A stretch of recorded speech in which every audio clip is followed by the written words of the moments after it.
Hello, and thanks for joining us from our studios in Tel Aviv. Coming up in today's newscast, former New York Mayor Giuliani is in Israel for a special award.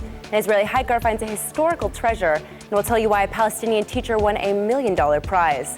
I'm Denise Wood here with the latest news in Israel.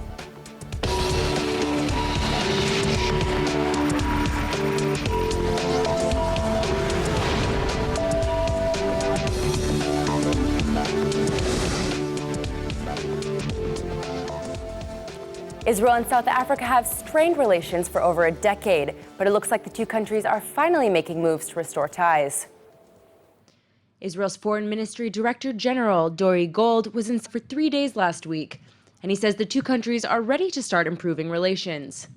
South Africa has been an outspoken critic of the Israeli government, and the African country is even the birthplace of the boycott, divest, and sanction movement against Israel. Gold says he met with his South African counterpart, as well as meeting with Christian and Jewish leaders. Gold says the two sides were ready to hear each other's arguments, and he made sure to emphasize the role Israel played in supporting the fight against South Africa's former apartheid regime. Gold says it's definitely premature to say they've turned a page in their relationship, but the countries did make progress in a number of areas and agreed to strengthen cooperation in fields like water management, agriculture, and technology. This visit comes as Israeli Prime Minister Benjamin Netanyahu continues to push for closer ties with Africa and has announced he plans to visit several African nations this summer. Israel is condemning yesterday's terror attack in the Turkish capital, which left at least 37 people dead and dozens injured. ILTV reporter Natasha Kirchak has the story. Israeli Prime Minister Benjamin Netanyahu is expressing solidarity with the Turkish people and is calling for international unity in the war against terror. His statement of support shows a change in heart following his alleged refusal to condemn a suicide bombing in Istanbul in January.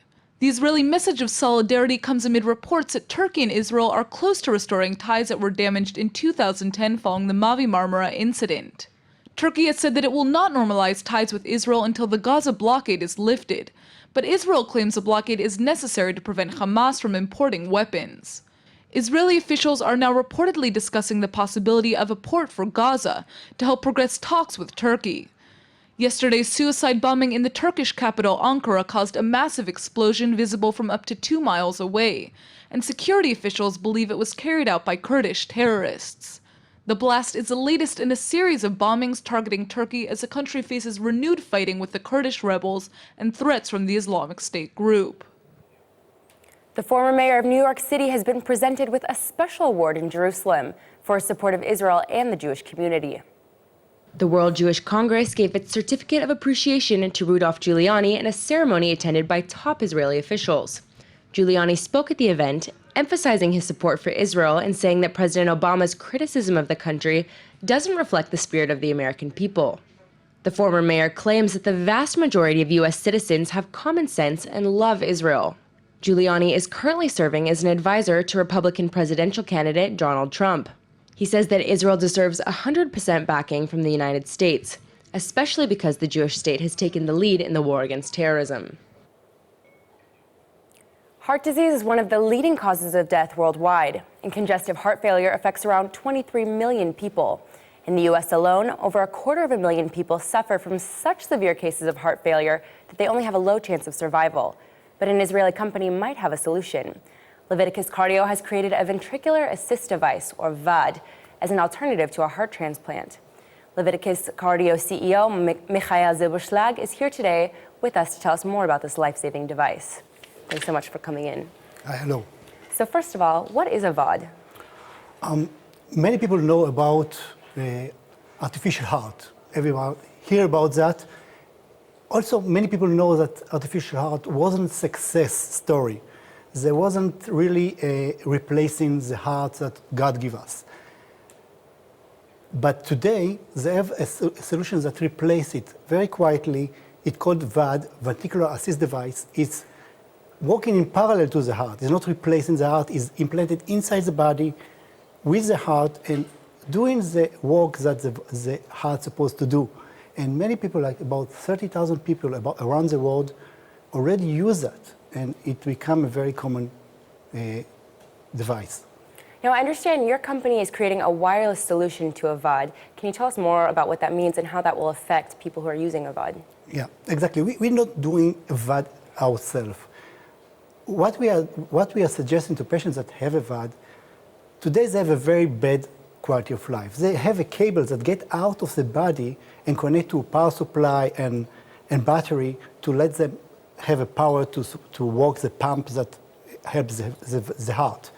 What we are doing, we deliver the energy wirelessly in order to help the heart to work and to let the patient be a completely closed and fully implanted system working just like you and me.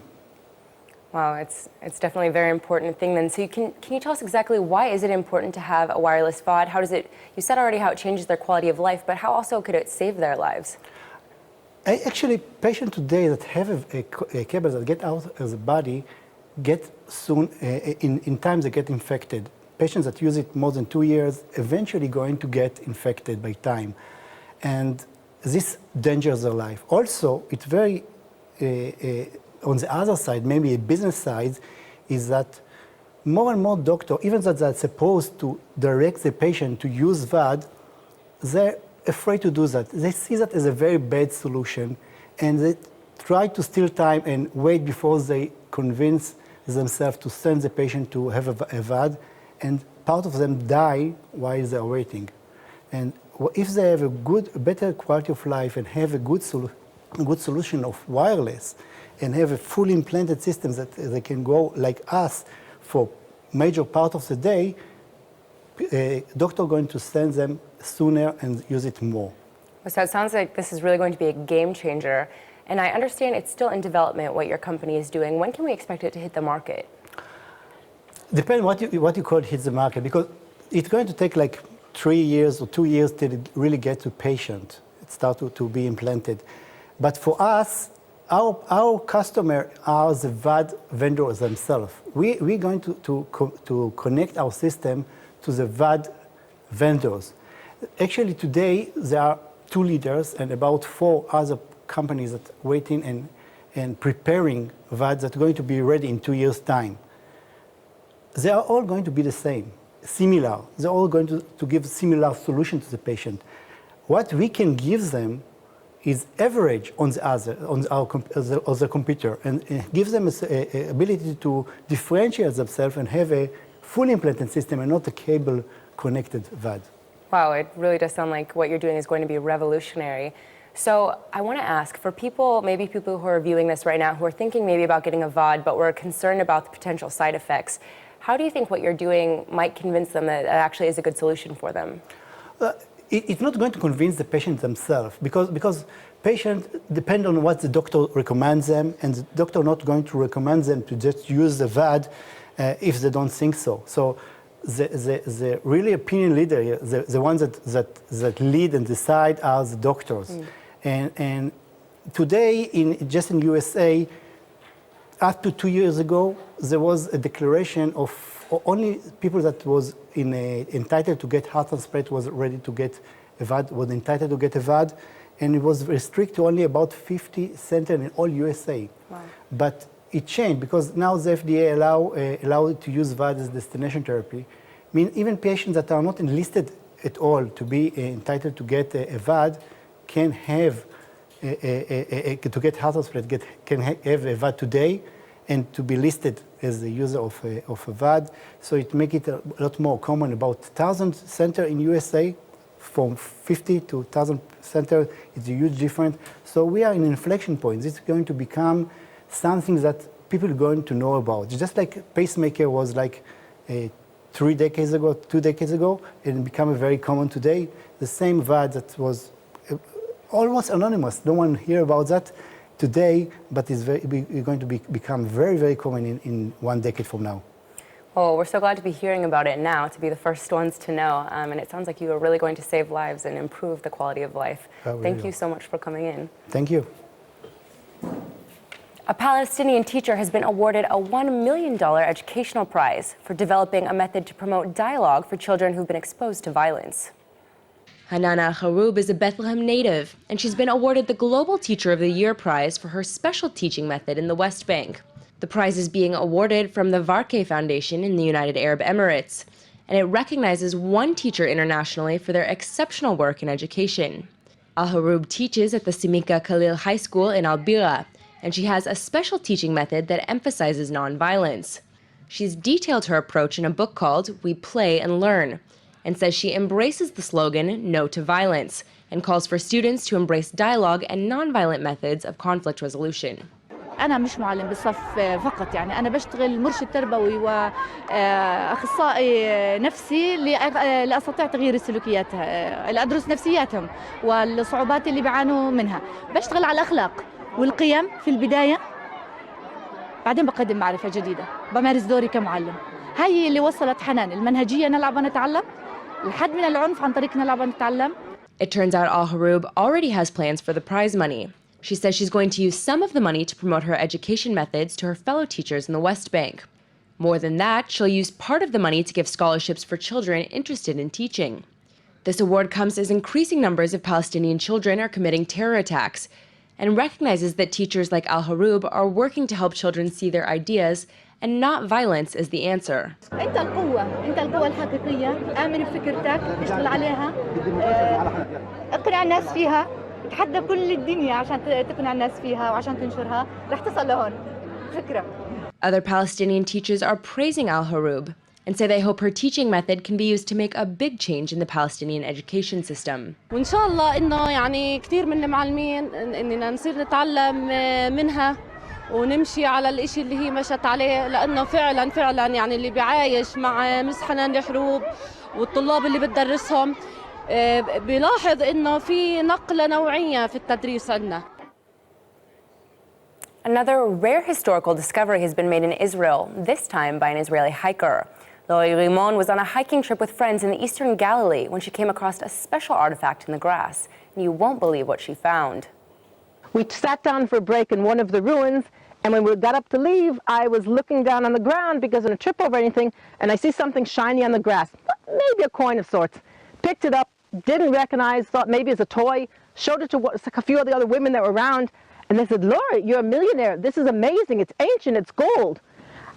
I couldn't really believe that. It just seemed, this is totally crazy. When we showed it to the guide, when she realized I wasn't pulling her leg, she agreed it's an amazing find, sent a picture to the Ministry of Antiquities. They very quickly got back to it, saying it's a really, really world-class find, and they'd like to see it, to receive it. It turns out Rimon unknowingly uncovered the identical twin to a rare Roman coin in the famous British Museum. The gold coin is almost 2,000 years old and was part of a series of nostalgic coins that Roman Emperor Trajan minted with the faces of Roman emperors who ruled before him. Rimon has turned the ancient artifact over to the Israel Antiquities Authority, and archaeologists are thrilled. A really fantastic discovery.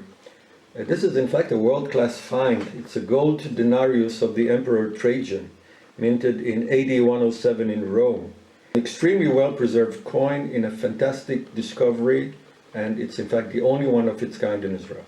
According to the Israel Antiquities Authority, the coin from 107 CE is extremely rare and may reveal the presence of the Roman army in Israel thousands of years ago. Most unusual about it is that even though it was struck by Trajan, the image on the obverse, on the head of the coin, is of Augustus, the founder of the Roman Empire. Trajan struck a coin, a nostalgia coin, to give homage to the founder of the empire 100 years before he was in power. It's extremely exciting to find something like this. There are no other coins of Trajan in gold in the north, and we don't really know what was going on in the beginning of the 2nd century CE as regards the Roman presence. And now we know that somebody, a soldier, or perhaps someone who stole from a soldier or robbed from a soldier's body and found this coin. Then he unfortunately subsequently lost it and couldn't find it, and so the coin lasted in the ground for another 2,000 years until the hiker picked it up last week. And now for our Hebrew word of the day. Today's word is lilmod, which means to learn in Hebrew. The root of lilmod is also used in lelamed, which means to teach. The root shows that in the Hebrew language, teaching and learning go hand in hand. Anyone who's ever tried to learn a new language knows how difficult it is and how much it depends on who your teacher is. Education is really important in Israel, including studying languages. Israeli children not only learn Hebrew in school, they also have to take Arabic and English. In fact, if you've ever been to Israel, you probably know that most Israelis speak English really well.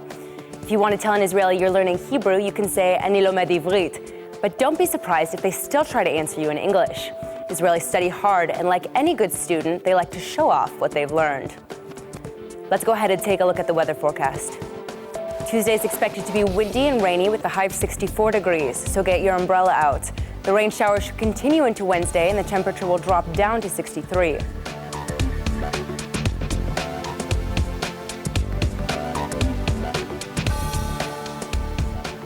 All right, everybody, that's it for today's news. Today's exchange rate is 3.87 shekels to the American dollar.